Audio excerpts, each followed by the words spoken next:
Hi, fourth graders. It's Mrs. Somick here. We're going to continue on with our learning target about how to write a summary and how we use the main idea and details to create a summary from a selection of our choice.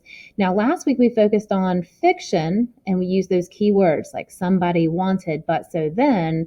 This week we're going to focus here on nonfiction selections. Now, obviously, we're going to be reading some nonfiction text and we're going to summarize what we've read. Now, some of us may find summarizing nonfiction to be challenging, but I'm going to share keys, as you can see that with you, that's going to help you unlock the art of writing an effective nonfiction summary. Now, these notes and things, we're going to jot that down at the end of our lesson, and that is on page 17 of your reading packet. So if you want to go ahead and grab page 17 out of your yellow reading packet, that is fine. And we'll take down those notes at the end of this lesson. Now, differentiate interesting and important details. All right, so what does that really mean? A summary needs to be, and this is what I used to always tell my students, short, sweet, to the point. It needs to be brief. We're not going to go on and on and on with a summary, okay? That's too much. Short, sweet, to the point. So in order to do that, you have to only include the most important information. Okay, we're going to jot this down at the end of the lesson because these are important keys to remember. Now, we've talked a lot about main idea and supporting details, and I want you to kind of think of a safe. What is a safe? You can see over here my silly little picture here of my gentleman, and he's holding a safe in his hands. What would you keep inside of a safe? What is kept inside of a safe? We're going to keep only the most important possessions. Okay, maybe documents like birth certificates, maybe precious jewelry or artwork. I don't know, but it's only going to be the most important things that you would keep in that safe. So think of your main idea and details as kind of being like that safe. Now, if the safe is the main idea, if you open up that safe, what are you going to find inside? These supporting details. So kind of keep that visual in your mind to sort of help you, again, identify what a main idea and those supporting details would be. Now, however, to open up that safe, that's kind of what we've been working on, is how do I unlock that main idea statement, right? Well, knowing just the right combination, which I'm going to teach you here in a minute, okay, is going to help you unlock what that main idea sentence will be, and that's going to go towards writing that nonfiction summary. All right, are you ready to know what the combination would require? Okay, here we go. So the first thing you have to do to really come up with a solid main idea sentence is you need to identify the text. What is it you're reading? Is it a paragraph? Is it a chapter? Is it an entire book? Is it just a short passage? What is it? After you identify the text, you're then going to pick a really strong verb. Remember, verb's an action word, and that action is going to be the action of the author. What is the author doing? Are they examining a topic? Are they comparing, contrasting a topic? Are they describing something? We'll talk more about those verbs later. Then you've heard me say a lot, and I'm sure your other teachers have mentioned this, you got to figure out what is the who, what is the topic, what's the subject that you're reading, that one word that's being repeated. After you figure out your who, then what is it we're learning about that topic? What's the big idea? So here's your combination. Try to remember it. Okay, what is the text you're reading? Is it a passage? Okay, what's the author doing? Are they describing something? What is the topic? Okay. Excuse me, who is the topic? What's the subject here? And what are we learning about it? What's the big idea? All right. Now, to identify here more about the text, it is important we do just go over text structure one more time because that's really going to help you come up with a verb for the author. Just keep in mind, and we'll review over this later on in the year as well, there's 5 common text structures. Okay, they may be describing something to you. In nonfiction, sometimes they will put something in sequence. A lot of these like how to, first, next, then, finally. The author might be comparing and contrasting. What does that mean? Looking at similarities and differences. The author could be giving you causes and effects. So because this happened, this was the outcome. Or maybe they're giving you a problem and a solution. Okay, so maybe they're talking about something like global warming and how we're going to help try to reduce pollution. Okay. All right, so knowing that text is really going to help us then choose a strong verb, not things like the author tells me. Okay, let's pick some strong verbs to help us come up with a solid main idea sentence. So let's look at some of those verbs. Does the author examine, describes, sequences, like puts it in order, observes, argues, outlines, defines, as I said before, compares, contrasts.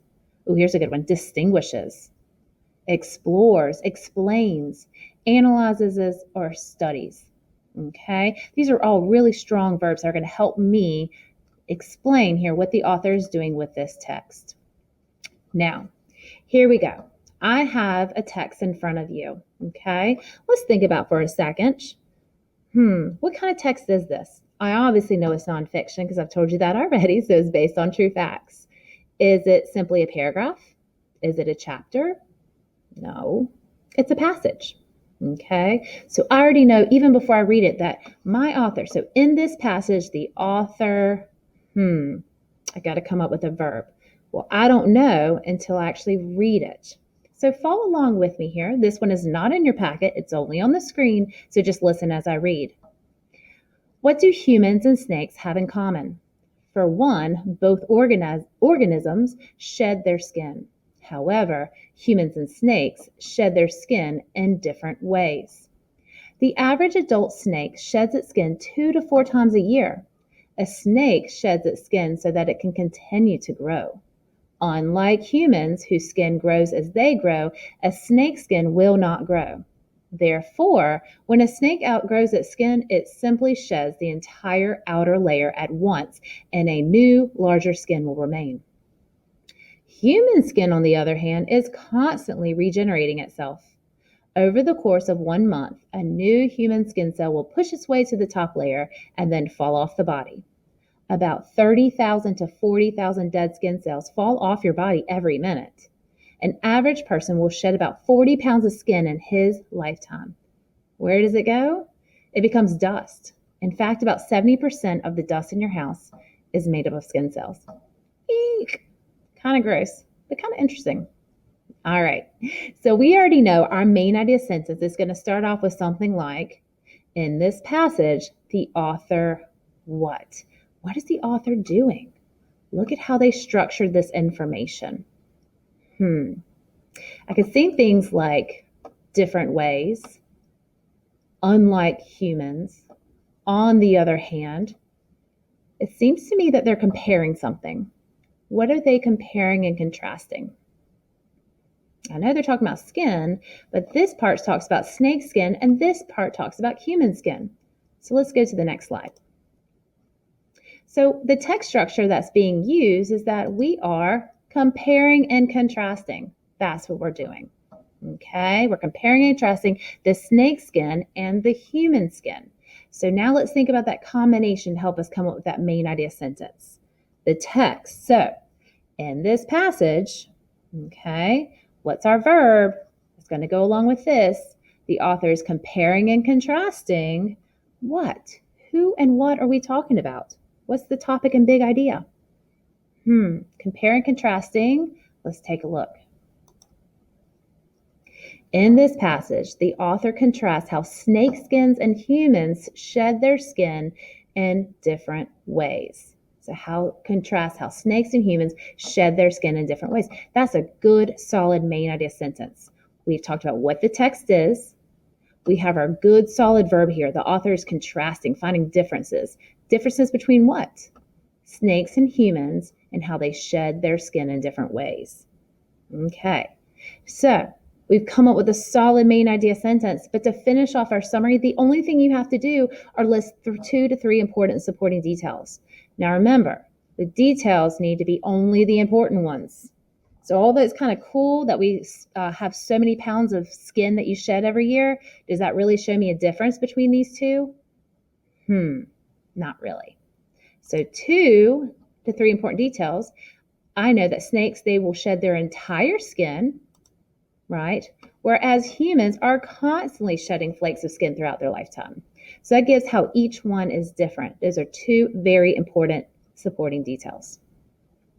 So to finish off the summary, all you have to do is just put it all together, okay, which is what I've done on this final slide here.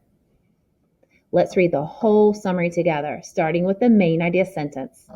In this passage, the author contrasts how snakes and humans shed their skin in different ways. When a snake grows and its skin becomes too small, it sheds the entire layer of skin at one time. In contrast, humans are constantly shedding flakes of skin throughout their lifetimes. Main idea plus 2 to 3 supporting details, and you have a complete summary. You have unlocked your safe, and you have a nice, effective, and thorough summary. Okay, so I'm going to pause just for a second because what I need us to do is let's put our knowledge now down on our notes in our reading packet, page 17. Get your things together. Here we go.